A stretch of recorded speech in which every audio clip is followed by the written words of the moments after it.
On Thursday, September 17th, I had the opportunity of reading or presenting at a panel on the role of the writer in society.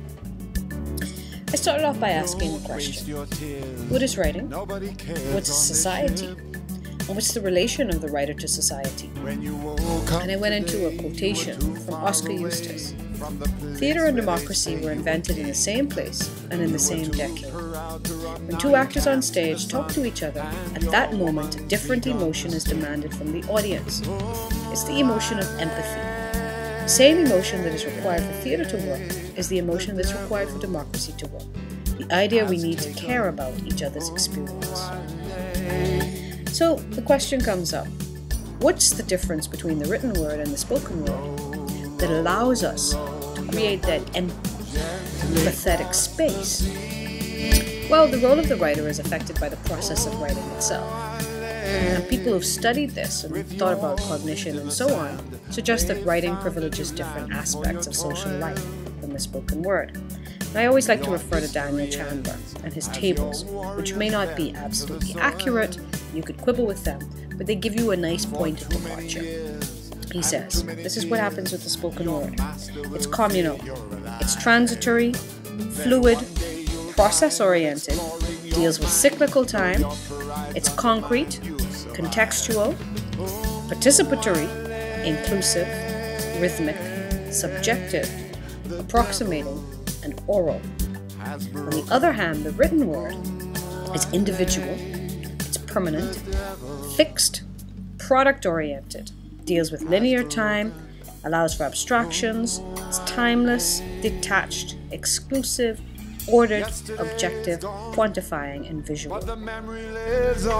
And some people argue that the nation relies on writers to have its existence. Print capitalism, says Benedict Anderson, makes it possible for rapidly growing numbers of people to think about themselves and to relate themselves to others in profoundly new ways. Okay, so how does this happen?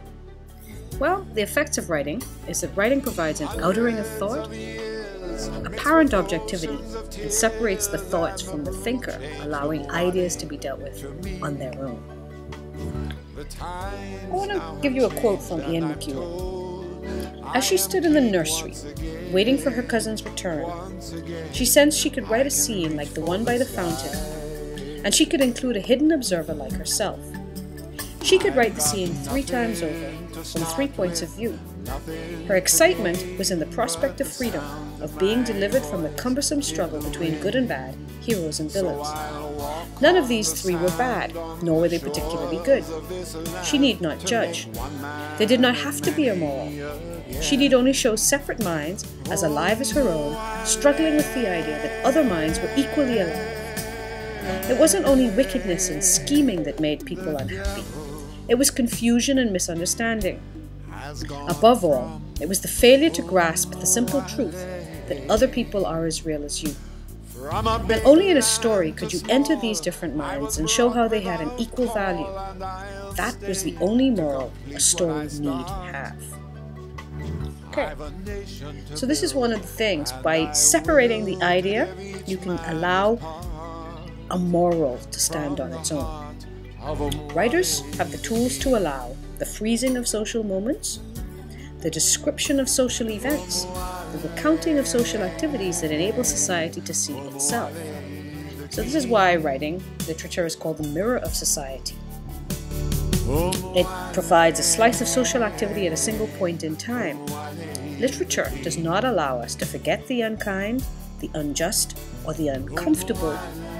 Rather, it forces us to deal with these things. So what I'm going to say right now is that the society that ignores the writer ignores itself. Now, I want to refer to Canada right now, which is going through some funding cuts. And I'm going to quote from the artistic director of the French Theatre of the National Cultural Centre of Canada, the National Arts Centre of Canada. No government, he says, in showing contempt for artists, has ever been able to survive, not one. One can, of course, ignore them, corrupt them, seduce them, buy them, censor them, kill them, send them to camps, spy on them, but hold them in contempt? No. That's akin to rupturing a strange pact between art and politics. Contempt is a subterranean sentiment, a mix of unassimilated jealousy and fear towards that which we despise. Such governments have existed but not lasted, because even the most detestable of governments cannot endure if it hasn't the courage to affirm that it actually is. Writing will force such governments to do that. Okay, so now I want to end on a point that was raised 40 years ago by no less than Chinua Achebe, who, in responding to the current idea about writing and universality in literature, argued this: art for art's sake is just another piece of deodorized dog shit. The role of writer in society? There it is. I'm Nicolette Bethel, and that was my presentation on the role of the writer